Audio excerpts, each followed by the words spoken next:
অখিল গগৈ কেতিয়াও মিয়া প্ৰীতি নেদেখুৱায় মানুহ প্ৰীতি দেখুৱায় কোনোবা যদি শ্ৰমজীৱী মানুহ কেতিয়াবা বিপদত পৰে আৰু তেওঁ যদি ভাৰতীয় নাগৰিক হয় তেতিয়াহ'লে তেওঁৰ ধৰ্ম যিয়ে নহওক লাগিলে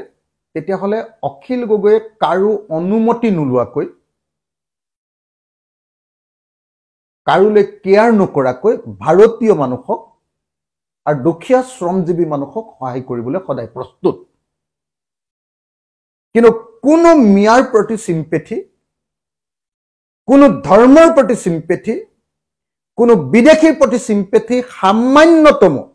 চুলি এডালৰ মানুহ চিম্পেথি বা সহানুভূতি অখিল গগৈ নাই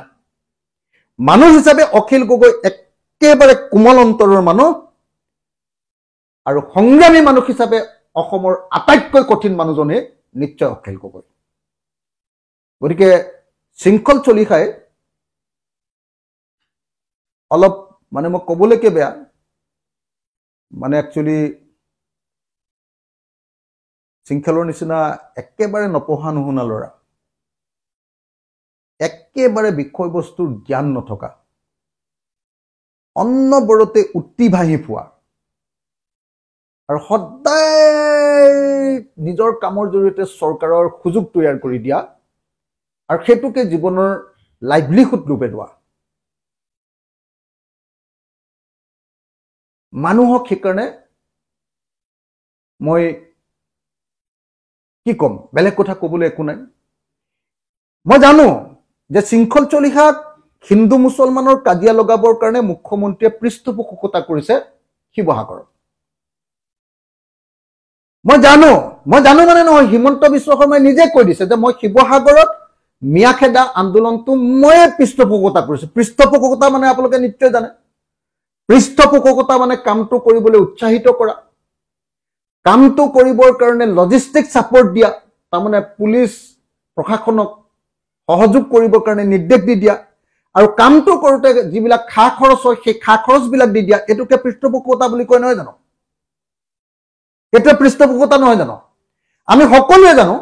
যে 2026 চনত অখিল গগৈ খৰুৱাবৰ কাৰণে শৃংখল চলিখাই হিমন্ত বিশ্ব শৰ্মাৰ পৃষ্ঠপোষকতাত শিৱসাগৰত মিয়াখেদা আন্দোলন নামৰ এই হঠকাৰী আন্দোলনটো ঘৰ জ্বলোৱা আন্দোলনটো তেওঁলোকে মানে জাতি আৰু জাতিৰ মাজত কাজিয়া লগোৱা এটা আন্দোলন তেওঁলোকে কৰিব কৈছে এটো আন্দোলন নহয় এটো নৰাজ্যবাদ এটা কৰিব কৈছে আমি জানো যে তেওঁৰ এজেন্ডাটোৱে হ'ল যে 2021 পৰা 2026 লৈকে যেটো অখিল গগৈয়ে অসম বিধানসভাত আটাইতকৈ বেছি ভূমিকা পালন কৰিলে